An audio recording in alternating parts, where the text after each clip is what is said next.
नमस्कार दोस्तों, स्वागत करता हूं मैं आपका बायोलॉजी के हमारे पहले सीरीज में और जिसमें हमारा पहला लेक्चर है परिसंचरण तंत्र के बारे में। ये परिसंचरण तंत्र यानी सर्कुलेटरी सिस्टम क्या होता है, ठीक है।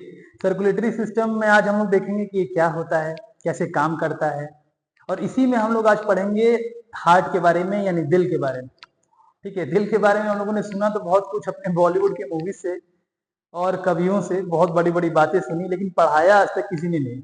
आज हम लोग इसके बारे में पढ़ेंगे और जानेंगे भी, ठीक है, कि ये कैसे काम करता है और इसमें क्या क्या प्रॉब्लम्स हो सकती हैं। जैसा कि आप मेरे पीछे यहाँ फोटो में देख सकते हैं कि हार्ट अटैक की समस्या आज एक बहुत बड़ी कॉमन प्रॉब्लम हो गई है। जी हाँ दोस्तों, हार्ट अटैक एक बहुत बड़ी कॉमन समस्या हो गई है और high blood pressure, low blood pressure क्या होते हैं और किस तरह से ये काम करते हैं, इन सब के बारे में भी आज हम लोग देखेंगे, ठीक है। और जिसमें हम लोग जानने की कोशिश करेंगे कि इनसे कैसे बचा भी जा सकता है। तो ये लेक्चर बहुत ही महत्वपूर्ण होने वाला है और बहुत ही इंटरेस्टिंग होने वाला है, ठीक है। तो आइए शुरू करते हैं अपना लेक्चर। तो देखिए, परिसंचरण तंत्र का मतलब होता है कि ट्रांसपोर्टेशनल सिस्टम, यानी देखिए, ट्रांसपोर्टेशन का काम होता है सर्कुलेटरी सिस्टम के अंदर। सर्कुलेटरी सिस्टम, सर्कुलेटरी सिस्टम यानी परिसंचरण तंत्र, परिसंचरण तंत्र, परिसंचरण तंत्र, ठीक है। अब जिन लोगों ने कभी बायोलॉजी पढ़ा नहीं है या साइंस पढ़ा नहीं है या जीवन में पहली बार पढ़ रहे हैं, उनको लगता है कि हार्ट जो है वो रक्त का शुद्धिकरण का काम करता है, यानी हार्ट जो होता है वो ब्लड को प्यूरिफाई करता है। बट ऐसा नहीं है दोस्तों, हार्ट जो है वो ब्लड को प्यूरिफाई नहीं करता है। हार्ट का काम होता है ब्लड का ट्रांसपोर्टेशन करना। बॉडी के एक पार्ट से दूसरे पार्ट में जो ब्लड का मूवमेंट होता है वो हार्ट कराता है, यानी ट्रांसपोर्टेशनल काम करना, ठीक है। यानी कह सकते हैं आप कि इसका काम, इसका कार्य होता है, ठीक है। सर्कुलेटरी सिस्टम का कार्य क्या है, तो आप कह सकते हैं कि ब्लड का, ठीक है, ब्लड को बॉडी के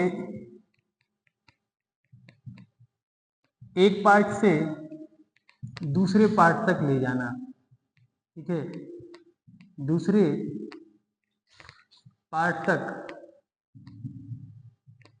परिवहन करना, परिवहन करना, ठीक है। यानी आपका जो ब्लड है वो एक पार्ट से यानी एक शरीर के अंग से, ठीक है, यानी हृदय से अंगों तक कैसे जाएगा, ठीक है, या पूरे शरीर में कैसे गति करेगा, वो निर्भर करता है सर्कुलेटरी सिस्टम पर, ठीक है, यानी परिसंचरण तंत्र पर। अब ये एक सर्कल है, यानी इसके अंदर जो ब्लड है और हार्ट, ये एक सर्कल के फॉर्म में काम कर रहे हैं। यानी पहले खून हार्ट में आता होगा, फिर उसके बाद अंग में जाता होगा और ये प्रक्रिया लगातार चलती रहती है, ठीक है। अब ये एक साइकिल है दोस्तों जो हमेशा चलता रहता है और इसका कार्य मैंने बता दिया आपको। परिसंचरण तंत्र की खोज, जी हाँ दोस्तों, आज आप बहुत सारे कम लोगों को पता होगा, पर इसकी भी खोज हुई है और इसकी खोज हुई है 1628 ईस्वी में, ठीक है। 1628 ईस्वी में इसकी खोज हुई है और खोज करने वाले जो वैज्ञानिक थे उनका नाम था विलियम हार्वे। विलियम हार्वे ने बहुत स्टडी किया और इस परिसंचरण तंत्र का खोज के निकाला, ठीक है।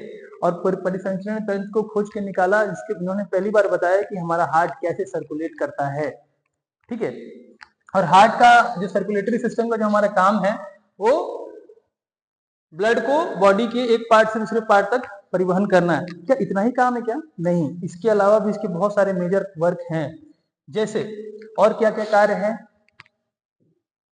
गैसों का परिवहन करना, ठीक है, गैसों का परिवहन करना। जो विभिन्न गैस हैं हमारे बॉडी में, तो गैसों का परिवहन करता है, ठीक है, गैसों का परिवहन, ठीक है। ब्लड का परिवहन तो ऑलरेडी बता चुका हूं मैं, ब्लड का परिवहन। अच्छा, फिर हार्मोन का परिवहन, हार्मोन का परिवहन भी करता है, ठीक है, हार्मोन का परिवहन। फिर उत्सर्जी पदार्थ, उत्सर्जी पदार्थ, उत्सर्जी पदार्थ का मतलब हुआ वेस्ट सब्सटेंसेस, ठीक है। उत्सर्जी पदार्थ, ठीक है, उत्सर्जी पदार्थों का परिवहन,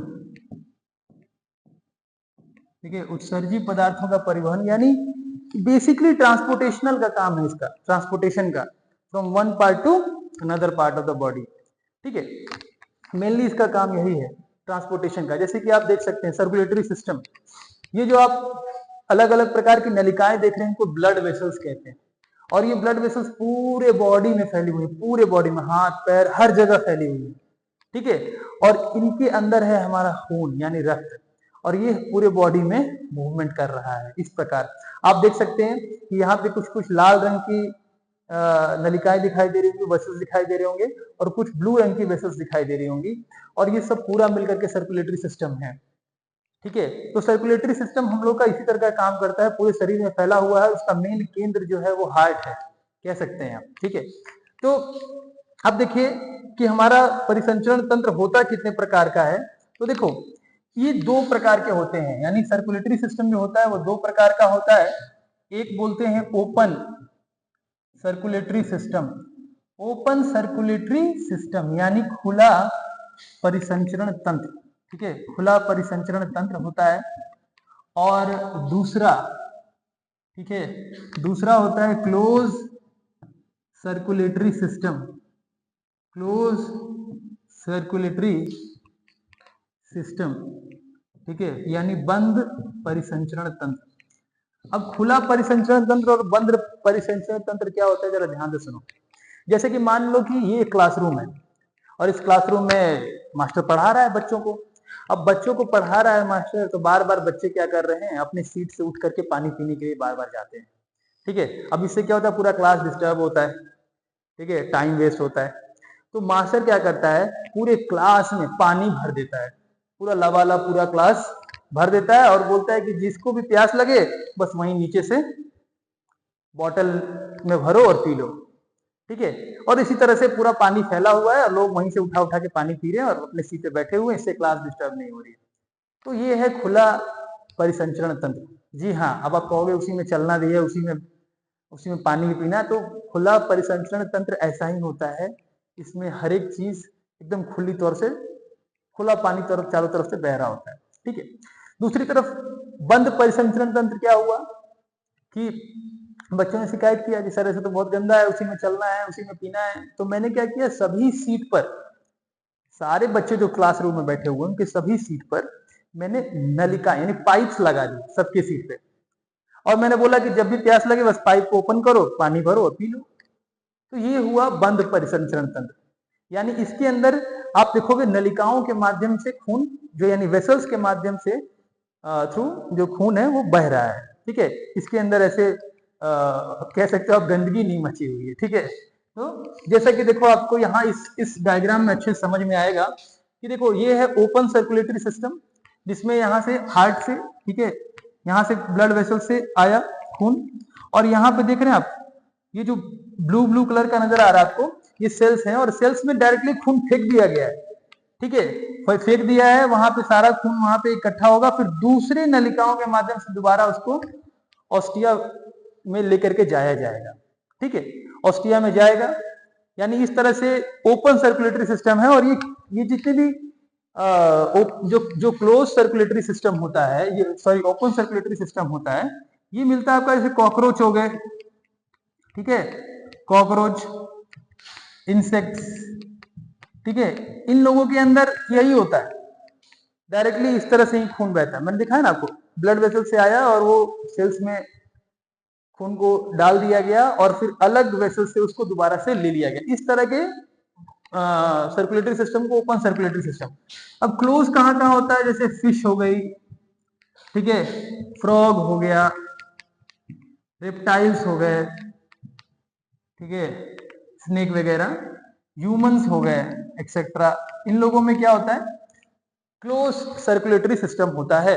जैसे क्लोज सर्कुलेटरी सिस्टम में देखो हार्ट से क्या हुआ, हार्ट से खून आया और यहां पर गया, और देखो यहां पे क्या हुआ है, कि खून अभी भी वेसल्स के अंदर में ही चल रहा है, ठीक है, वेसल्स के अंदर में ही है, लेकिन जैसे ही सेल के पास आया, सेल में क्या हुआ, सेल ने खून को एब्जॉर्ब कर लिया।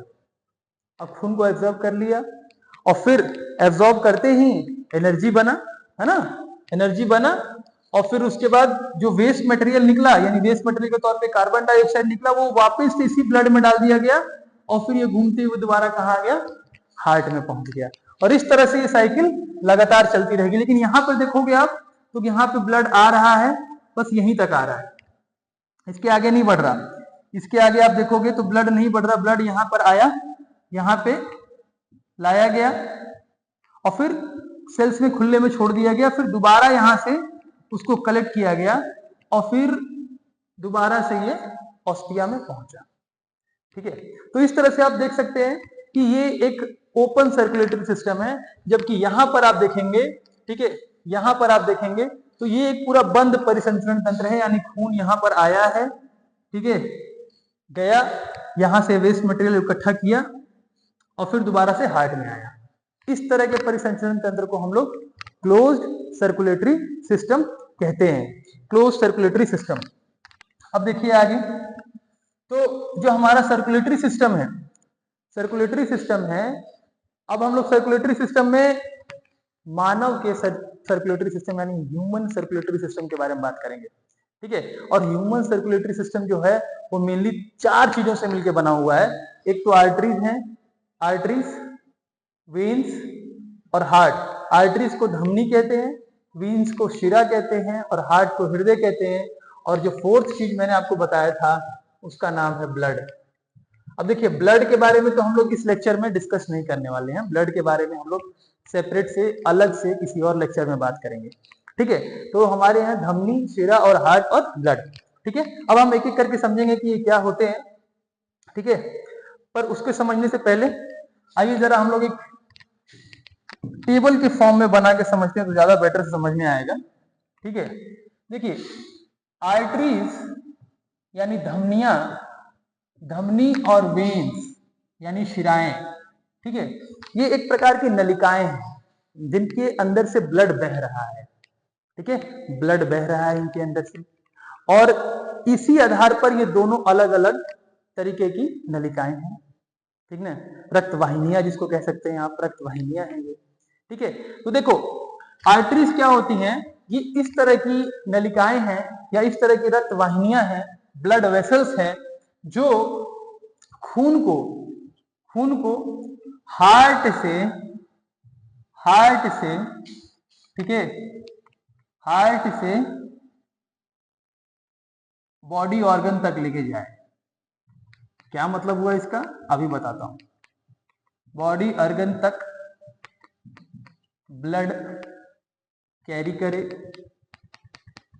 ठीक है। इसका क्या मतलब हुआ, इसका मतलब हुआ जो खून को हार्ट से अंगों तक लेके जाए, अंग मतलब मेरे हाथ पैर जो भी है, किडनी, जहां भी इसको जरूरत है, ठीक है। तो हार्ट से जो जो वेसल्स हार्ट से ब्लड को अंगों तक लेके जाती हैं, उन वैसी वाहिनियों को, रक्त वाहिनियां या फिर ब्लड वेसल्स को हम लोग आर्टरीज कहते हैं। अब देखो, यहां पर वेन्स क्या होती है, जस्ट इसका उल्टा, यानी जो ब्लड को, ठीक है, जो ब्लड को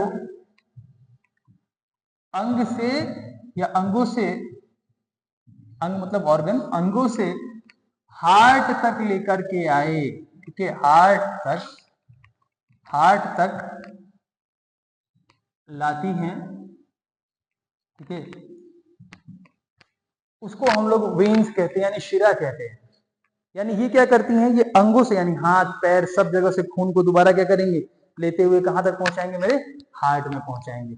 तो इस तरह की रक्त वाहिनियां को हम लोग शिरा कहते हैं यानी वेन्स कहते हैं, ठीक है।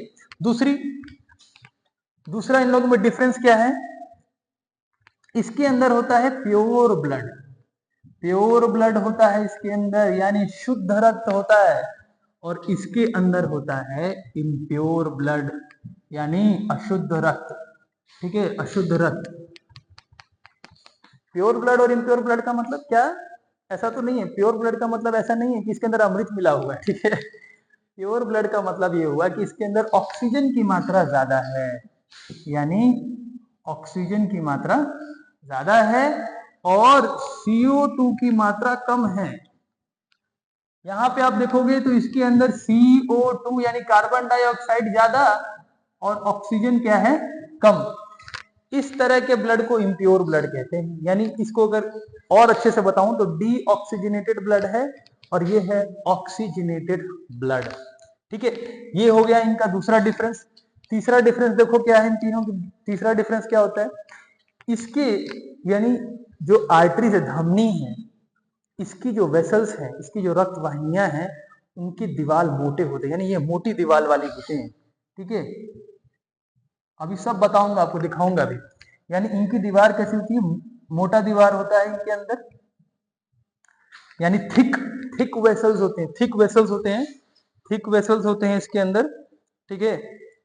थिक वेसल्स हैं इसके अंदर। जबकि आप यहां देखोगे तो इनके अंदर थिन वेसल्स होती हैं, थिन, ठीक है। यानी पतली दीवार होती है, थिन वेसल्स हैं, यानी पतली दीवार होती है, पतली दीवार होती है इसके अंदर, ठीक है। पतली दीवार होती है, ठीक है। पतली दीवार होती है इसके अंदर और इसके अंदर मोटी दीवार होती है, ठीक है। और क्या क्या फंक्शन हो सकते हैं, देखो एक चौथा भी लिखवा देता हूं। इनके अंदर वाल्व्स वाल्व्स नहीं होते हैं। अब ये वाल्व्स क्या होते हैं, एक तरह के दरवाजे हैं, दरवाजे, नलिकाओं के अंदर मौजूद दरवाजे, उनका काम क्या है सब बताऊंगा अभी। और इनके अंदर वाल्व्स होते हैं, यानी इनके अंदर वो दरवाजे मौजूद हैं और इनके अंदर वो दरवाजे नहीं हैं, ठीक है। अब आओ मैं आपको दिखाता हूं, एक एक करके बताता हूं कि ये सब है क्या। जैसे जैसे आप देखो यहां पर, ये देखो दो हमारी नलिकाएं हैं, ठीक है। दो नलिकाएं हैं, दो पाइप है, देख सकते हैं आप। ये जो पहली वाली है इसको आर्टरी बोलते हैं, धमनी बोलते हैं। आप देख सकते हैं उसके वॉल्व कितने मोटे हैं। इसके कंपेरिजन देखो ये थोड़ा पतला है लेकिन ये थोड़ा मोटा है, ठीक है। और ये देखो ये लाल कलर की होती है, आर्टरीज हमेशा रेड कलर की होती हैं, ठीक है। दिखाई भी देंगी, देखो मेरे हाथ में भी ये दिख रहा है, पता नहीं आपको नहीं दिख रहा होगा, पर ये जो आपको दिख रहा है ना, ये जो नस दिख रही है, ठीक है, ये जो नस दिख रही है आपको, ये नस जो है वो वेन है, वो आर्टरीज नहीं है, ठीक है। ये है आर्टरी और देख सकते हैं इसकी दीवार कितनी मोटी है, और ये है वेन्स। और वेन्स के अंदर में ये जो देख रहे हैं ना, इसके अंदर देखो, इसके अंदर वाल्व है, उसको बोलते हैं वाल्व यानी दीवार। और यहाँ पे कोई वाल्व नहीं मौजूद है, यानी यहाँ पे खून आ रहा है जा रहा है, इसको कोई प्रॉब्लम नहीं है, लेकिन यहाँ पे वाल्व है। ये वाल्व लगाए गए हैं, एक तरह के फाटक, एक तरह के दीवार हैं, सॉरी दरवाजे हैं। इनमें से खून आ तो सकता है, खून आ तो सकता है, पर खून जा नहीं सकता है, लौट के दोबारा खून नहीं जा सकता है। अब इस तरह से ऐसा क्यों प्रकृति ने बनाया होगा कि इसके अंदर प्रकृति ने ऐसा बनाया है, ठीक है, इसके अंदर प्रकृति ने ऐसा बनाया है कि खून जो है वॉल्व वॉल्व बना दिया है। क्यों ऐसा किया होगा, तो देखो ऐसा है कि जो हमारा हार्ट है, वो हार्ट बीट जब होता है तो उसको हम लोग बोलते हैं सिस्टोलिक और डायस्टोलिक। यानी एक बार हार्ट सकुचन करता है, इसको कॉन्ट्रैक्ट करता है, और फिर एक बार हार्ट रिलैक्स करता है, कॉन्ट्रैक्ट रिलैक्स, कॉन्ट्रैक्ट रिलैक्स, इस तरह से हार्ट जो है हार्ट बीट होती है। तो जब हार्ट कॉन्ट्रैक्ट करता है तो बहुत जोर से कॉन्ट्रैक्ट करता है, जिसको हम लोग सिस्टोलिक कहते हैं। अब जब जोर से वो हार्ट पंप करता है ब्लड को, इतनी फोर्स के साथ जब वो उसको पंप कर रहा है तो दीवार को कैसा होना चाहिए, मोटा, ठीक है। इसीलिए आर्टरी देखोगे, इसीलिए आर्टरीज की जो वॉल होती है मोटी होती है। क्यों, क्योंकि हार्ट जब सकुशन करता है यानी कॉन्ट्रैक्ट करता है जब जोर से, तो उसके अंदर फोर्स बहुत ज्यादा होता है ब्लड का। और दीवार अगर पतली हुई, ये जो रक्त वाहिनियां है इसकी दीवार अगर पतली हुई तो फटने का चांसेस है। इसीलिए देखोगे कि आर्टरीज की जो दीवार होती है मोटी होती है। ऐसे ही वेन्स जो है इसकी दीवार पतली होती है। क्यों होती है उसका सुनो। अब जब वो रिलैक्स करता है, जब वो रिलैक्स करता है तो उस वक्त शरीर से यानी पूरे शरीर के सारे अंगों से खून दोबारा लौट करके धीरे धीरे, बहुत बहुत स्लो स्पीड में धीरे धीरे वो अंगों से होते हुए मेरे हृदय तक आ रहा है, यानी हार्ट तक आ रहा है। उस वक्त उसकी स्पीड बहुत स्लो है, यानी खून दोबारा लौट सकता है पीछे की तरफ, खून दोबारा पीछे की तरफ लौट सकता है। तो खून दोबारा जब पीछे की तरफ लौट सकता है, उस केस में हम लोगों ने यहाँ वॉल्व लगा दिया, प्रकृति ने वॉल्व लगा दिया, ताकि खून जब बस यहाँ से जा सके, लौट करके आएगा तो क्या होगा, दोबारा से बंद हो जाएगा। इसीलिए वाल्व होते हैं। इसके अंदर खून लौटने का चांस ही नहीं है, क्योंकि इतने प्रेशर से ब्लड जा रहा है कि खून को लौटने का कोई मतलब ही नहीं है।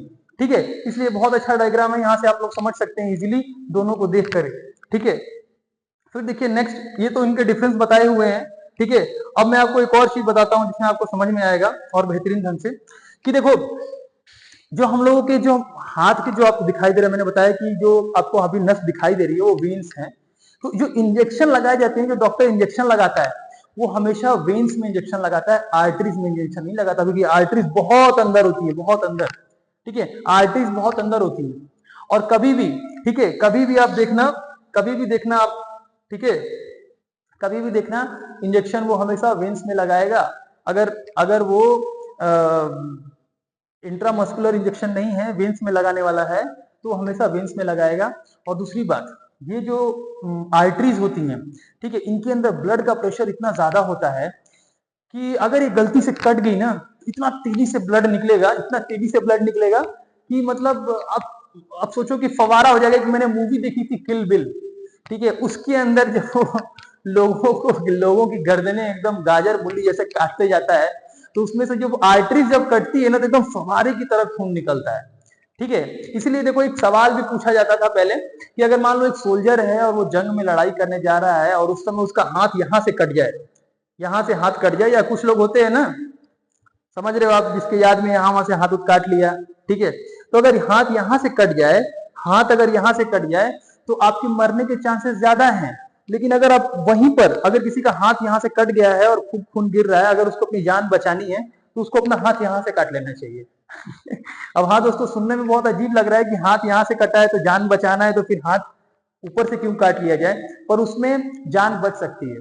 कैसे, देखो यहां पर क्या है, यहां पर मैंने बताया ना, अंदर में आर्टरीज भी हैं, और अगर आर्टरीज कटेंगी तो खून एकदम फव्वारे की तरह बाहर आएगा, जिसकी वजह से खून ज्यादा निकलने की वजह से आपकी मौत हो सकती है। लेकिन जब आप वहीं पर हाथ को यहां से काट लोगे, तो यहाँ पे मसल्स ज्यादा हैं और मसल्स कॉन्ट्रैक्ट करेंगी, जिसकी वजह से जो रक्त वाहिनियां उनके ऊपर दबाव पड़ेगा और खून नहीं बह पाएगा उतना अधिक। ठीक है, तो यानी एक और तरीका भी कर सकते हैं, हाथ काटने की जरूरत नहीं है। उसमें क्या करना, अगर मान लो किसी ने अपना हाथ यहां से काट दिया है, तो यहां से क्या करो, आप रस्सी से इसको बांध दो जोर से, ठीक है, और ताकि ब्लड फ्लो कम हो जाए, इस वजह से भी उसकी जान बच सकती है। ठीक है, अब देखिए यहाँ पे भी वही सब डिफरेंस दिया हुआ है, आर्टरीज और इसका, कौन कहां से ब्लड लाता है, किसमें वाल्व होता है, किसमें वाल्व नहीं होता है, मैंने ऑलरेडी आपको बता दिया है। ठीक है, अब एक चीज और जो मैंने आप लोगों को यहाँ पे जो छूट गया था, वो मैं बता देता हूं आपको, कि जैसे कि मैंने बताया कि आर्टरीज के अंदर शुद्ध रक्त होता है, यानी ऑक्सीजनेटेड ब्लड होता है, और इसके अंदर अशुद्ध रक्त होता है। लेकिन इसका एक अपवाद है, एक आर्टरी ऐसी है जो अशुद्ध रक्त भी कैरी करती है, अशुद्ध रक्त कैरी करती है, और उसका नाम है pulmonary artery, pulmonary artery, pulmonary arteries. और ये बहुत ही इंपॉर्टेंट है, एग्जाम में इसी से क्वेश्चन आते हैं, एग्जाम में इसी से क्वेश्चन आते हैं कि वह कौन सी धमनी है, वह कौन सी आर्टरी है जिसके अंदर अशुद्ध रक्त बहता है, तो उसका जवाब है पल्मोनरी आर्टरी। सिमिलरली यहाँ पर ये इम्प्योर ब्लड लेके जाती है वेन्स, लेकिन एक ऐसी भी वाहिनी है, एक ऐसा भी वेसल है जो कि प्योर ब्लड लेके जाता है, और उसका नाम है pulmonary veins, pulmonary veins, pulmonary veins. अब देखिए कहीं पे भी पल्मोनरी शब्द आ जाए तो इसका मतलब होता है कि वो कहीं ना कहीं हमारे फेफड़े से यानी लंग्स से जुड़ा हुआ है। ठीक है, तो ये बात बहुत याद रखना है, ये बहुत इंपॉर्टेंट है, एग्जाम में पूछा जाता है, हर बार एग्जाम में आता है, इस तरह के इस प्रकार के प्रश्न आते हैं। ठीक है, तो ये आपको याद रखने हैं। अब हम लोग आगे बढ़ते हैं। ठीक है, अब हम लोग आगे देखेंगे। ठीक है, अब देखिए, अब हम लोग बात करेंगे ह्यूमन हार्ट की। ह्यूमन हार्ट, ह्यूमन हार्ट के बारे में पढ़ने जाएंगे, क्योंकि हमने आर्टरीज पढ़ लिया, वेन्स पढ़ लिया, अब हम लोग ह्यूमन हार्ट के बारे में पढ़ने जा रहे हैं। तो ह्यूमन हार्ट यानी मानव हृदय, ये कैसे काम करता है, क्या करता है, ये सब जानने से पहले थोड़ा सा और जान लेते हैं इसके इतिहास के बारे में, कि क्या है, किस तरह से। जैसे कि अगर डार्विन की थ्योरी को हम लोग माने, ठीक है, तो थ्योरी ऑफ एवोल्यूशन है। तो एवोल्यूशन के क्रम में तो हार्ट ऐसे तो रहा नहीं होगा, पहले हार्ट भी एक सिंपल हार्ट रहा होगा, सिंपल से कॉम्प्लेक्स की तरफ बढ़ा होगा धीरे धीरे।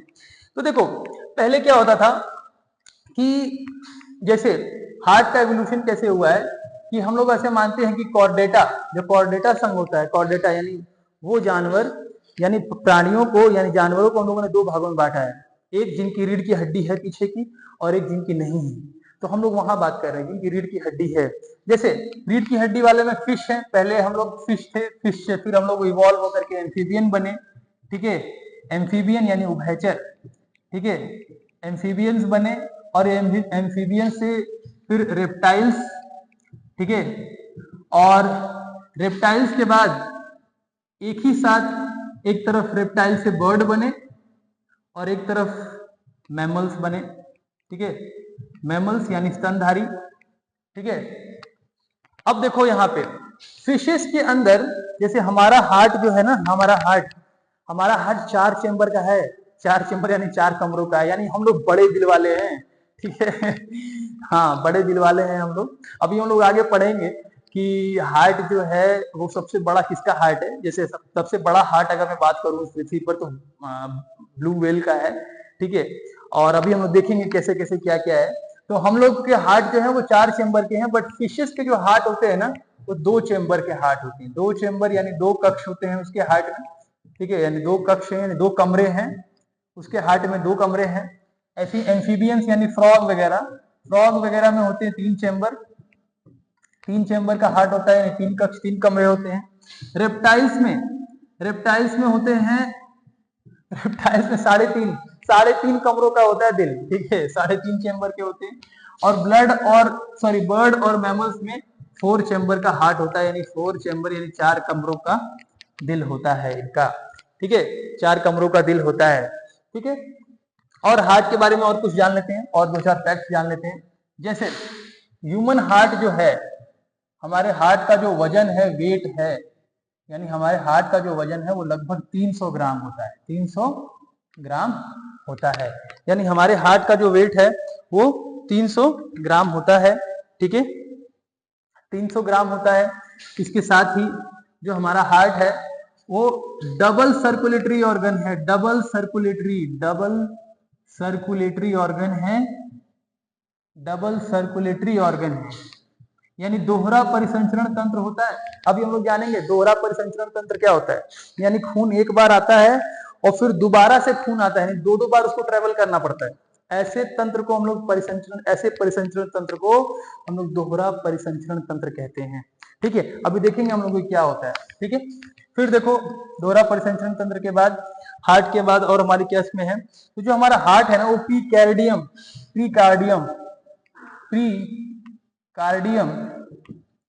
प्रीकार्डियम नामक थैली, ठीक है, उसके अंदर ये रहता है। अच्छा एक चीज और, हमारा हार्ट लेफ्ट में रहता है या सेंटर में रहता है, आप बताइए, हमारा जो हार्ट है वो लेफ्ट में रहता है कि सेंटर में रहता है, ठीक है। देखो एक इसको याद रखने का एक ट्रिक भी है। ट्रिक क्या है, एक फिल्म का डायलॉग है कि हार्ट हमारा रहता है लेफ्ट में पर डिसीजन हमेशा राइट लेता है। पर एक सही जवाब इसका ये है कि हार्ट ना तो राइट में है ना तो लेफ्ट में है, हार्ट सेंटर में है पर वो झुका हुआ है लेफ्ट की तरफ, यानी हार्ट जो है वो सेंटर में है और झुका हुआ है लेफ्ट की तरफ, ठीक है। तो प्रीकार्डियम नामक थैली में है, ठीक है। और अभी हम लोग इसके अंदर आगे देखेंगे कि 2 हार्मोन्स हैं, जैसे एक हार्मोन है थायरोक्सिन और दूसरा हार्मोन है एड्रेनलिन। ये दोनों हार्मोन्स जो हैं वो ब्लड प्रेशर को कंट्रोल करते हैं, अभी हम लोग आगे ब्लड प्रेशर के बारे में ही पढ़ेंगे कि ये ब्लड प्रेशर क्या है, कैसे है, ठीक है, यानी ब्लड प्रेशर क्या होता है। देखो अगर मैं बात करूं ब्लड प्रेशर की, ठीक है, ब्लड प्रेशर की, तो हमारा नॉर्मल ब्लड प्रेशर की बात करूं तो हमारा जो नॉर्मल ब्लड प्रेशर होता है, ठीक है, नॉर्मल ब्लड प्रेशर वो होता है 120/80 mmHg। mmHg मतलब मिलीमीटर और Hg मतलब मरकरी। इसका क्या मतलब हुआ? इसका मतलब ये हुआ कि आप एक काम करो, आप एक पतली सी पाइप ले लो, ठीक है, आप एक पतली सी पाइप ले लो, और वो पाइप कितनी बड़ी होनी चाहिए? वो होनी चाहिए 12 सेंटीमीटर की पाइप होनी चाहिए, 12 सेंटीमीटर की पाइप होनी चाहिए। और इसके अंदर आप भर दो मरकरी। तो ये मरकरी जितना वेट यहाँ पे लगा रही होगी, इस मरकरी का जितना वेट होगा यहाँ पे इसका जितना वेट होगा, वेट यानी जितना प्रेशर लगा रहा होगा मरकरी का जितना प्रेशर लग रहा होगा, उतना ही प्रेशर आपका हृदय लगा रहा होता है, ठीक है। इसीलिए देखोगे आप इसको, इस वाले प्रेशर को हम लोग सिस्टोलिक प्रेशर कहते हैं। सिस्टोलिक यानी जब हमारा हार्ट सकुचन कर रहा होता है, कॉन्ट्रैक्ट कर रहा होता है तो उसको हम लोग सिस्टोलिक बोलते हैं। और इस वाले जो प्रेशर को हम लोग बोलते हैं डायस्टोलिक। इस वाले को हम लोग बोल रहे होते हैं डायस्टोलिक। यानी उस वक्त हमारे हार्ट का प्रेशर ये होता है जब खून लौट के आ रहा होता है, अंगों से दोबारा खून जब हृदय की तरफ लौट के आ रहा होता है तो डायस्टोलिक, और जब हृदय से अंगों की तरफ जा रहा होता है उसको हम लोग बोलते हैं सिस्टोलिक। तो डायस्टोलिक और सिस्टोलिक प्रेशर्स होते हैं ये दो, ठीक है। और उस वक्त इसी के द्वारा नापते हैं। आज बहुत सारे लोगों को पता चला होगा कि ब्लड प्रेशर का मतलब क्या होता है, ठीक है। अब देखो इसको मेजर करने के लिए एक इंस्ट्रूमेंट भी है जिसका नाम है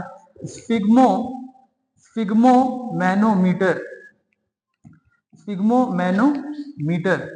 स्फिग्मोमैनोमीटर जो होता है ये एक डिवाइस है जिससे हम ब्लड प्रेशर को मेजर करते हैं। डॉक्टर देखा होगा ना, ऐसे करके ब्लड प्रेशर मेजर करता है। तो आजकल इलेक्ट्रॉनिक वाला भी आ गया है, उसको यहाँ पे तुरंत अपने आर्म के पास बांधो और वहां पे फिट कर दो तो वो खुद ही बता के रीडिंग ले लेता है। तो इस तरह के होते हैं, ठीक है। तो इसको बोलते हैं स्फिग्मोमैनोमीटर, ठीक है।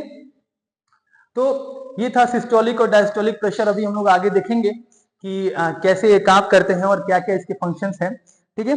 बट अभी वन बाय वन करके हम लोग सब समझने वाले हैं, ठीक है। देखो जो हमारा ह्यूमन हार्ट यानी मानव हृदय है, ठीक है, वो है मायोजेनिक होता है, ठीक है, मायोजेनिक, ठीक है, मायोजेनिक होता है। अब हार्ट भी दो तरीके के होते हैं, मायोजेनिक और न्यूरोजेनिक। एक होता है मायोजेनिक और एक होता है न्यूरोजेनिक, ठीक है, न्यूरोजेनिक। अभी इन दोनों में डिफरेंस क्या होता है जरा ध्यान से समझो, ठीक है। हमारा हृदय जो होता है वो मायोजेनिक होता है, यानी आप लोगों ने, और कुछ जानवरों का इस धरती पर न्यूरोजेनिक होता है। मायोजेनिक हार्ट वो हार्ट है जिसके अंदर हृदय स्पंदन यानी हार्ट बीट या फिर पंपिंग जो होता है, ठीक है, उसको यानी हार्ट बीट को चालू करने वाला दिमाग नहीं है, हार्ट यानी हार्ट खुद से पंप करता है ब्लड को, ठीक है, वैसे हार्ट को हम लोग मायोजेनिक बोलते हैं। और ऐसा हार्ट जिसके अंदर हार्ट बीट कौन स्टार्ट करे? ब्रेन, तो उसको न्यूरोजेनिक बोलते हैं। देखो होता क्या है, ऐसे तो सारा चीज हमारा ब्रेन ही कंट्रोल करता है, पर ब्रेन के पास ऑलरेडी इतने सारे काम है, तो ब्रेन ने बोला कि क्या सारा काम मुझसे ही करवाओगे, कुछ काम तुम लोग खुद भी कर लो। इसी वजह से उसने क्या किया, कुछ काम जो है उसने बोला कि हार्ट बीट वाला काम जो है वो दे दिया हमारे हार्ट को। और यहाँ पर आप देख सकते हैं जो मैंने साइनो ऑरिकुलर नोड लिखा है यहाँ पर, ठीक है, साइनो ऑरिकुलर नोड, यही सबसे इंपॉर्टेंट है, यही हार्ट बीट कराने में मदद करता है। यानी इसका क्या मतलब हुआ? इसका मतलब ये हुआ कि आप देखना जितने भी जानवर जो मायोजेनिक होंगे, अगर आप उनकी गर्दन काट दोगे, जैसे बकरी मुर्गी जो भी है, ठीक है, उनका गर्दन काट देना, देखना फिर भी वो तड़फड़ाते रहेंगे, क्योंकि उनका हार्ट बीट कभी भी काम करता रहेगा, धड़कता रहेगा, क्योंकि उनका जो हार्ट का जो कनेक्शन है धड़कने वाला वो ब्रेन से जुड़ा हुआ नहीं है, वो हार्ट खुद से अपना स्टार्ट करता है, ठीक है। और न्यूरोजेनिक कहाँ पे होता है? न्यूरोजेनिक होता है इंसेक्ट्स के अंदर, कीट पतंगे के अंदर। अगर उनका गर्दन कटा तो खेल खत्म, कहानी खत्म हो गया, वहीं पे उनकी कहानी खत्म हो गई। अब उनको जिंदा मतलब वो तड़पड़ाएंगे नहीं, वो खत्म हो गए। लेकिन अगर मायोजेनिक हार्ट है तो वो तड़पता रहेगा, कुछ देर तक तड़पता रहेगा, उसको बोलते हैं मायोजेनिक हार्ट। यानी ऐसा हार्ट जहां पे हृदय स्पंदन का काम खुद हृदय स्वयं हृदय करता है और उसको ब्रेन को नहीं सौंपा गया है, ठीक है, उसको हम लोग बोलते हैं मायोजेनिक हार्ट। अब देखो हार्ट के बारे में जान तो लिया, तो अब हम लोग दोस्तों देखेंगे कि हमारा हार्ट कैसे सर्कुलेटरी सिस्टम को अंजाम देता है, यानी कैसे हमारा हार्ट जो है वो पूरा फंक्शन करता है और कैसे ब्लड को पंप करता है, ठीक है। तो देखो जैसा कि आप मेरे पीछे देख सकते हो, यहाँ डायग्राम इसका बना हुआ है, ये हमारा हार्ट है। अगर हार्ट को हम लोगों ने पकड़ के बीच से काट दिया तो इस तरह का कुछ संरचनाएं हमारे सामने आएंगी, ठीक है। अब ये हार्ट कैसे काम करता है इसके बारे में हम लोग जानते हैं। तो देखो मैं जैसे सांस लूंगा, ठीक है, मैंने सांस लिया, अब जैसे ही मैंने सांस अपने अंदर भरा तो मेरे मेरे मेरे फेफड़े ने क्या किया, ऑक्सीजन को पूरा फिल किया। अब ऑक्सीजन और वहीं पर फेफड़े के पास में ही पल्मोनरी वेन्स है। पल्मोनरी वेन्स मैंने बताया था आपको कि एक ऐसी वेन होती है पल्मोनरी वेन जो कि शुद्ध रक्त को कैरी करती है। तो उस पल्मोनरी वेन के अंदर में हमारा फेफड़ा क्या करेगा, उसके अंदर ऑक्सीजन डाल देगा। अब वो ऑक्सीजन को लेकर के आएगा यहाँ पर, ठीक है, लेफ्ट ऑट्रियम में लेकर के आएगा। लेफ्ट ऑट्रियम में आने के बाद पूरा का पूरा वो ब्लड भर जाएगा, पूरा ब्लड जो है वो भर जाएगा, ठीक है, पूरा ब्लड भर जाएगा। यानी कि पहले यहां से पल्मोनरी वेन्स, यानी यहाँ पर पल्मोनरी वेन्स है, पल्मोनरी वेन्स से ब्लड यहाँ पर आएगा और ये पूरा भर जाएगा इस पूरे चैम्बर में। इसको बोलते हैं लेफ्ट ऑट्रियम। लेफ्ट ऑट्रियम में आया और पूरा खून भर गया। अब पूरा खून भरने की वजह से, ठीक है, पूरा खून भर जाएगा और पूरा खून भरते ही, ठीक ना, पूरा खून भरते ही फिर खून नीचे जाएगा। जैसे पूरा खून भर जाएगा तो इसके दोनों वॉल खुल जाएंगे, इसको बोलते हैं बाइकस्पिड वॉल्व। बाइकस्पिड वॉल्व बोलते हैं, बाइकस्पिड वॉल्व बोलते हैं। और ये वॉल्व खुल जाएगा और खून नीचे जाएगा, खून नीचे जाएगा। और इस जब ये चैम्बर है इसको बोलते हैं लेफ्ट वेंट्रिकल, लेफ्ट वेंट्रिकल बोलते हैं, ठीक है, लेफ्ट वेंट्रिकल बोलते हैं। और ये लेफ्ट वेंट्रिकल के अंदर जैसे पूरा रक्त भर जाएगा, पूरा खून भर जाएगा, तो फिर ये खून दोबारा से यहाँ पर जाएगा और यहाँ से होते हुए ये खून निकल जाएगा पूरे वेरियस बॉडी पार्ट में। और यहाँ को इसको बोलते हैं आयोटा। आयोटा यानी महाधमनी। महाधमनी से होते हुए वो पूरे शरीर में उसको फैला दिया जाएगा, ठीक है। अब वो पूरे शरीर में चला गया, शरीर में चला जाएगा तो फिर शरीर से वापस आएगा, वो ब्लड दोबारा से आएगा, वो पूरा शरीर से वापस आ रहा होगा हमारे हृदय की ओर। जब हमारे हृदय की ओर आएगा तो देखो ये है इंफीरियर वेना कावा और ये है सुपीरियर वेना कावा, यानी इंफीरियर वेना कावा और सुपीरियर वेना कावा, ठीक है। ये दो रक्त वाहिनियां हैं जो कि खून को लेकर के आएंगी और खून यहाँ से प्रवेश करेगा और ये पहले चेंबर में पहुंचेगा जिसको हम लोग बोलते हैं राइट ऑट्रियम, ठीक है, राइट ऑट्रियम। और राइट ऑट्रियम यानी देखो हमारे हार्ट के अंदर दो आर्ट्रियम और दो वेंट्रिकल हैं, जिनको मिलाकर के चार होते हैं, ठीक है। आर्ट्रियम यानी आलिंद और वेंट्रिकल यानी निलय। तो ये हमारे राइट ऑट्रियम में आया। राइट ऑट्रियम में जब पूरा खून भर जाएगा तो फिर ये इसके यहाँ पे दो वॉल्स हैं, वो वॉल्स खुल जाएंगे। इस वॉल्स को बोलते हैं ट्राइकस्पिड वॉल्व, ट्राइकस्पिड वॉल्व, ठीक है। ये ट्राइकस्पिड वॉल्व खुल जाएगा और ये ब्लड नीचे जाएगा। अब नीचे वाला चैम्बर को बोलते हैं राइट वेंट्रिकल यानी दायां नीले। दायां नीले से खून जब पूरा भर जाएगा तो फिर ये खून एंट्री करेगा यहाँ पर, ठीक है, इसमें ये खून एंट्री कर जाएगा, ठीक है। और खून एंट्री करने के बाद यहां से वो खून जाएगा कहां पर, दोबारा से पल्मोनरी आर्टरी से होते हुए, ठीक है, पल्मोनरी आर्टरी से होते हुए वो खून कहाँ चला जाएगा, हमारे फेफड़े में चला जाएगा और फिर उसका फिर से शुद्धिकरण होगा और फिर ये प्रक्रिया लगातार चलती रहेगी। अब देखो समझाने के लिए तो मैंने आपको समझाया कि पहले खून इधर से आएगा फिर बाद में खून इधर से जाएगा, पर एक्चुअल में ये प्रक्रिया दोनों साथ साथ में होती है। ऐसा नहीं होता कि पहले इसमें खून आ रहा है पहले उसमें खून जा रहा है, ऐसा नहीं होता। दोनों प्रक्रिया दोनों साथ में होती हैं और दोनों साथ में ही काम करते हैं। और सबसे महत्वपूर्ण बात इसमें यह है कि इससे ये पता चलता है कि हमारे लेफ्ट साइड यानी हृदय, अगर आप लोग ऐसे हैं और ये मेरा लेफ्ट साइड हो गया, तो लेफ्ट साइड में शुद्ध रक्त होता है और राइट साइड में अशुद्ध रक्त होता है। इसको देखो मैं एक चेंबर के माध्यम से अगर आपको बना के समझाता हूँ, एक बॉक्स के माध्यम से, तो आप जल्दी समझ पाओगे कि एक बॉक्स बनाते हैं, ठीक है, ये 4 कमरों का एक बॉक्स बनाते हैं, ठीक है, ठीक है, एक 4 कमरों का एक बॉक्स बनाते हैं, फिर उसके बाद हम लोग समझने की कोशिश करते हैं, ठीक है, ठीक है, ये एक 4 कमरों का बॉक्स है, ठीक ना,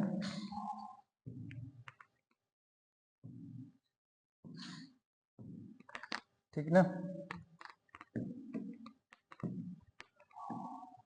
देखो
देखो अब आपको इस बॉक्स से पूरा समझ में आएगा कि होता क्या है। देखो ये है लेफ्ट ऑट्रियम, लेफ्ट वेंट्रिकल, ये है राइट ऑट्रियम, ये है राइट वेंट्रिकल, ठीक है। यहाँ पे जो 2 वॉल्व मौजूद है इनका नाम है बाइकस्पिड वॉल्व, और यहाँ पे जो है वो ट्राइकस्पिड वॉल्व, यानी इसको हम लोग बोल सकते हैं बाइकस्पिड, और यहाँ पर जो है वो ट्राइकस्पिड, ठीक है।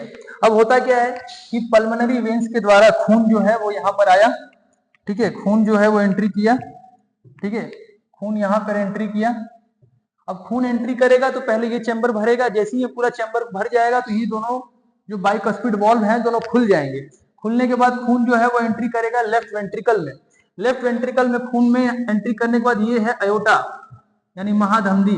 महाधमनी के रास्ते से खून जो है वो ट्रेवल करते हुए जाएगा, ये शरीर का अंग है, ऑर्गन है, कोई अंग है वहां ऑर्गन में जाएगा, और अंग में जाने के बाद अब ये क्या होगा, अब ये खून जो है वहां अंग में जाने के बाद अब ये खून वहां पर अपना ऑक्सीजन दे देगा उस अंग को। उस अंग को जब ऑक्सीजन देगा तो वो अंग क्या करेगा, वो सेल क्या करेगा, ऑर्गन क्या करेगा, उस ऑक्सीजन को लेगा, ग्लूकोज को जलाएगा। आपको पता है कि जब ग्लूकोज प्लस ऑक्सीजन जब जलेगा तो ये बनेगा 6CO2 प्लस 6H2O और प्लस बनेगा एनर्जी, ठीक है। तो वो एनर्जी का इस्तेमाल उस अंग कर लेगा, ऑर्गन कर लेगा, और बाद में CO2 का क्या होगा, तो ये CO2 फिर वहां से चल देगा वापस, और CO2 को कौन लेकर के आएगा अंग से वहां से, तो ये लेकर के आएगा वेना कावा, ठीक है, वेना कावा यानी महाधमनी, सॉरी महाशिरा। महाशिरा इसको अब दोबारा से लेकर के आएगी, ठीक है, महाशिरा इसको दोबारा से लेकर के आएगी कहां पर, राइट ऑट्रियम में। राइट ऑट्रियम में आने के बाद पूरा चैम्बर फिर से वापस से भरेगा। भरने के बाद ये फिर ये वॉल्व खुल जाएंगे, ट्राइकस्पिड बाइकस्पिड, और फिर इसके बाद राइट वेंट्रिकल यानी दायां नीले में जाएगा। नीले में जाने के बाद फिर ये जाएगा यहाँ पर, और इस जगह का नाम बोलते हैं हम लोग लंग्स है यानी फेफड़े हैं। फेफड़े में जाने के बाद अच्छा यहाँ से कौन लेके जाएगा, यहाँ से ये हार्ट से फिर ये लंग तक कौन लेके जाएगा, ये लेके जाएगा पल्मोनरी आर्टरी, ठीक है, पल्मोनरी आर्टरी। पल्मोनरी आर्टरी यानी कि पल्मोनरी आर्टरी इसको यहाँ पे लंग्स तक लेके जाएगी, और लंग्स में जाने के बाद ये फिर से शुद्ध रक्त हो जाएगा, और शुद्ध रक्त होकर के फिर से हमारा पल्मोनरी, ये जो है इसको बोलते हैं पल्मोनरी वेन्स इसको दोबारा से हार्ट में लेके आ जाएगी। इस तरह की ये प्रक्रिया चलती रहेगी। अब इसको हम लोग डबल सर्कुलेटरी इसलिए कहते हैं क्योंकि एक बार देखो, एक बार मान लो अगर ये है, मान लेते हैं कि हमारा यहाँ पर एक ये है हमारा एक हार्ट, सॉरी ब्लड है। इस ब्लड, ये देखो ये एक बार ब्लड यहाँ पर आया, फिर ये दोबारा से देखो ये पूरा एक बार हार्ट में आया, लेफ्ट वेंट्रिकल लेफ्ट ऑट्रिकम में आने के बाद फिर दोबारा अंग पे गया, और फिर उसके बाद ये दोबारा से आने के बाद फिर से हार्ट में आया और फिर से प्रवेश किया। ठीक है, तो यानी कि 2 बार हो गया ना इसका, यानी इसका ये प्रक्रिया 2 बार हो गया। इस वजह से हम लोग इसको कहते हैं ये डबल सर्कुलेटरी ऑर्गन है, डबल सर्कुलेटरी ऑर्गन है। ठीक है, डबल सर्कुलेटरी ऑर्गन है। अब हम लोग बात करते हैं हार्ट से जुड़ी हुई कुछ प्रॉब्लम्स के बारे में, कि हार्ट की जुड़ी हुई कुछ समस्याओं के बारे में जान लेते हैं। ठीक है, हार्ट से जुड़ी हुई समस्याएं यानी प्रॉब्लम्स यानी बीमारियां। ठीक है, हार्ट से जुड़ी हुई बीमारियों के बारे में जान लेते हैं। ठीक है, डिसीज के बारे में जान लेते हैं। तो देखो, जैसा कि हम लोग कहते हैं कि हमारे जैसे बॉलीवुड में तो होता है ना कि एक से एक गाने बने हुए हैं कि हम आपके दिल में रहते हैं। ठीक है, और धक धक धक धक करने लगा दिल।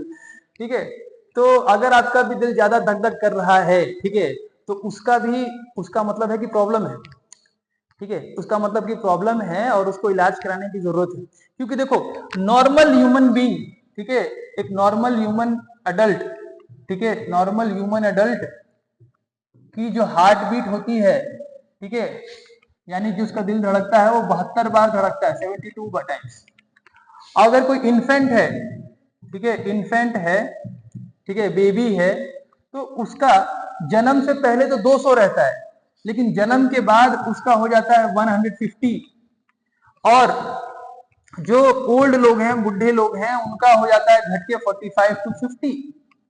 और साथ में ही अगर कोई एथलीट है, ठीक है, एथलीट है, तो वो अपने हार्ट बीट को बहुत कंट्रोल रखता है 62 65 ऐसे। ठीक है, पर एबनॉर्मली अगर आपका हार्ट ज्यादा बढ़ रहा है, ठीक है, ज्यादा जोरों से धड़क रहा है, तो कुछ बीमारियां हो सकती हैं। जैसे इसको कहा जाता है, सबसे पहली बीमारी है, इसका नाम है हाइपरटेंशन। हाइपरटेंशन बोलते हैं इसको, हाइपरटेंशन। हाइपरटेंशन क्या होता है? हाइपरटेंशन का मतलब है हाई बीपी। हाई बीपी का मतलब यह है कि आप खाने में नमक का ज्यादा प्रयोग कर रहे हो, या फिर स्ट्रेस। इसकी सबसे बड़े कारण क्या क्या है? तो देखो, इसके सबसे बड़ा कारण यह है कि सॉल्ट ज्यादा खाना में इस्तेमाल करना, या फिर स्ट्रेस, स्ट्रेस का लेवल ज्यादा बढ़ जाना, जिसकी वजह से हार्ट बीट बढ़ जाती है, नॉर्मल से ज्यादा हो जाता है। मैंने बताया था आपको नॉर्मल होता है 120/80 mmHg, लेकिन अगर किसी का हार्ट बीट 150 तक पहुंच जाए तो वो एक सीवियर कंडीशन है, उसको हाई बीपी माना जाएगा। और अगर किसी का हार्ट बीट 180 से पार हो जाए तो यानी कि उसको तो इमीडिएटली डॉक्टर से कंसर्न करके दिखाना बहुत जरूरी है। इसको बोलते हैं हाइपरटेंशन। और एक होता है हाइपोटेंशन, यानी दूसरा होता है लो बीपी। अब देखो लो बीपी क्या होता है, मैंने बताया आपको, लो बीपी उनको होगा जो खाने में सॉल्ट का कम इस्तेमाल कर रहे हैं। ठीक है, खाने में सॉल्ट का कम इस्तेमाल कर रहे हैं। अच्छा, ये भी टेंशन से ही होता है, ये भी टेंशन से होता है। ठीक है, अब लो बीपी में क्या है कि वो खून पहुंच ही नहीं पा रहा है, खून पहुंच नहीं पा रहा है। ठीक है, खून नहीं पहुंच पाएगा तो आदमी को चक्कर आएगा, चक्कर होकर गिर सकता है, उसको चोट लग सकती है, उसकी मौत भी हो सकती है। ठीक है, क्योंकि प्रॉपर सप्लाई ऑफ ऑक्सीजन नहीं मिलेगा तो उसकी मौत हो जाएगी। ठीक है, तो देखा जाए तो लो बीपी और हाई बीपी में लो बीपी ज्यादा खतरनाक है, क्योंकि लो बीपी को हम लोग कहा जाता है साइलेंट किलर।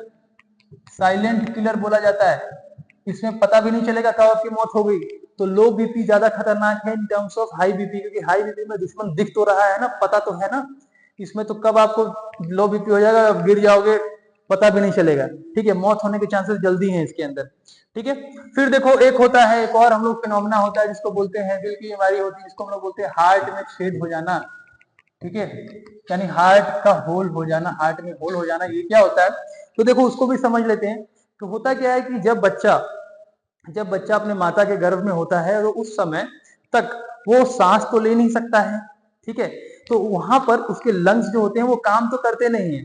तो उस समय होता क्या है कि माता बच्चे के हार्ट में प्योर ब्लड खुद से डालती है। ठीक है, खुद से ही उसके हार्ट में जा रहा होता है। अब जाने के होता क्या है कि जन्म से पहले वो जिस जगह पे उसका हार्ट में ब्लड जा रहा होता है वो सारे के सारे द्वार भर जाते हैं, सारे के सारे उसके जो ओपनिंग्स होती हैं होल्स की वो बंद हो जाती हैं। लेकिन अगर कहीं किसी कारणवश अगर उसका होल एक आध होल बंद नहीं हो पाया तो उसकी वजह से क्या होगा, उसकी वजह से उसको हम लोग बोलेंगे कि हार्ट में छेद हो गया है उसका, ठीक है। और उसी को हार्ट में छेद कहा जाता है। इनफैक्ट जब बच्चा जब पहली बार जब पैदा होता है तो जब वो रोता है तो वो रोता है जो किलकारी लेता है, तो वो किलकारी भी इनफैक्ट ऐसा है कि वो ऐसा नहीं है कि मतलब जैसे कि वो किलकारी ले रहा है तो वो रो रहा है, रोता नहीं है, वो पहली बार उसके लंग्स यानी फेफड़े में पहली बार ऑक्सीजन जा रहा होता है जिसकी वजह से उसके अंदर से किलकारियां और आवाज आते हैं, ठीक है। तो ये है हार्ट में होल वाला फिनोमेना। इसके अलावा अभी मैं आप लोगों को कुछ बता देता हूं कि हार्ट का ब्लॉकेज क्या होता है, ठीक है। हार्ट का ब्लॉकेज क्या है, हार्ट का ब्लॉकेज और हार्ट अटैक क्या होता है, ठीक है। हार्ट अटैक ये क्या होता है, देखो हार्ट अटैक यानी हृदय आघात, हार्ट अटैक ये दोनों जुड़ी हुई बातें हैं। हार्ट अटैक और हार्ट ब्लॉकेज दोनों जुड़ी हुई बातें हैं। तो देखो कहने का मतलब ये है कि अगर आप ज्यादा ज्यादा अगर आप तेल मसाले वाली चीजें खाओगे, खास करके लो डेंसिटी लिपिड वाली चीजें ज्यादा खाओगे, low density lipid, low density lipid खाओगे, लो डेंसिटी लिपिड। अब ये लो डेंसिटी लिपिड क्या होते हैं, जैसे जैसे देखो लो डेंसिटी लिपिड वाले जो जो चीजें होती हैं, देखो अगर आप लो डेंसिटी खाओगे तो मान लो इसके अंदर खून जो बह रहा है, ठीक है, इसके अंदर जो खून बह रहा है, ठीक है, तो अगर ये आपकी रक्त वाहिनियां हैं तो इसके अंदर ये खून है। अब अगर लो डेंसिटी वाली चीजों को खाओगे तो वो ऊपर में चिपक जाती हैं, वो ऊपर में चिपक जाती हैं सब, और ओवर द ईयर उसके ऊपर जमते रहती है, ठीक है।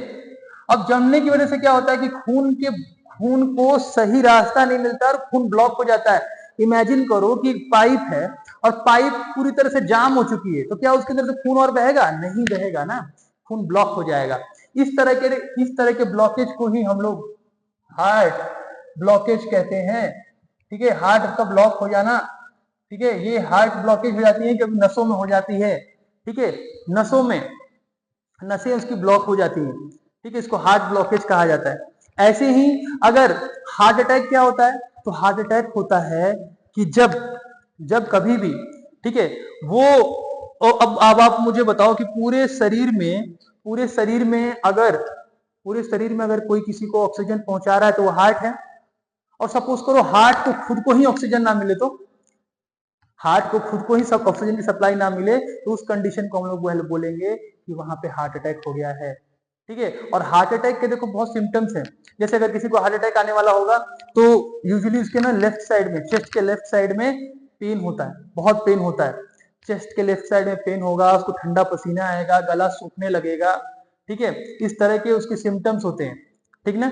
और ऐसा जनरली माना जाता है कि मतलब ऐसा क्या है क्या कि सिर्फ अमीर को हार्ट अटैक आएगा, गरीब को हार्ट अटैक नहीं आएगा, या सिर्फ गरीब को ही क्यों आएगा, अमीर को, ऐसा कुछ नहीं है। प्रॉब्लम ये है कि जो जो तेल मसाला जैसे सरसों का तेल वगैरह जो ज्यादा खा रहे हैं, जो लो डेंसिटी का ज्यादा इस्तेमाल कर रहे हैं, ठीक है, तो उनका भी अगर गरीब भी इसका इस्तेमाल कर रहा है तो गरीब 8 घंटे मेहनत भी करता है, वो मजदूरी भी करता है। अब उसकी वजह से उसका हार्ट जो है वो इतना मजबूत हो चुका है कि वो सारे ब्लॉकेज को तोड़ देता है, ठीक है। लेकिन अब अमीर आदमी सिर्फ बैठा हुआ है, काम कर रहा है, और उसको इसकी वजह से सबसे दिक्कत आ रही है। तो यानी अगर आपको हार्ट रिलेटेड प्रॉब्लम्स इश्यूज को कम करना है तो आपको नियमित रूप से 1 घंटे तो वर्कआउट करनी ही चाहिए, जिससे आपका हार्ट का प्रॉपर फंक्शंस हो, ठीक है। और हाई डेंसिटी वाले खाने का प्रयोग करो आप जितना ज्यादा हो सके। जैसे हाई डेंसिटी वाले खाने हो गए, जैसे कि देसी घी हो गया, गाय का वगैरह, वो सब सही है। पर अगर लो डेंसिटी वाली चीज, क्योंकि देखो अगर हाई डेंसिटी रहेगा, अगर हाई डेंसिटी वाली चीजें रहेंगी, ठीक है, हाई डेंसिटी वाले में क्या होता है कि अगर ये आपका ब्लड है तो इसके अंदर वो जो डेंसिटी वाली चीजें होंगी वो ब्लड में डूबी रहती है, तो डूबते रहती है तो पास हो जाती है, वो निकल के पार हो जाती है, तो उसमें ज्यादा खतरा नहीं होता है, ठीक है। तो ये हमारा आज का लेक्चर था हार्ट के ऊपर। आप लोग मुझे बताना आपको कैसा लगा। आई नो ये लेक्चर थोड़ा सा बड़ा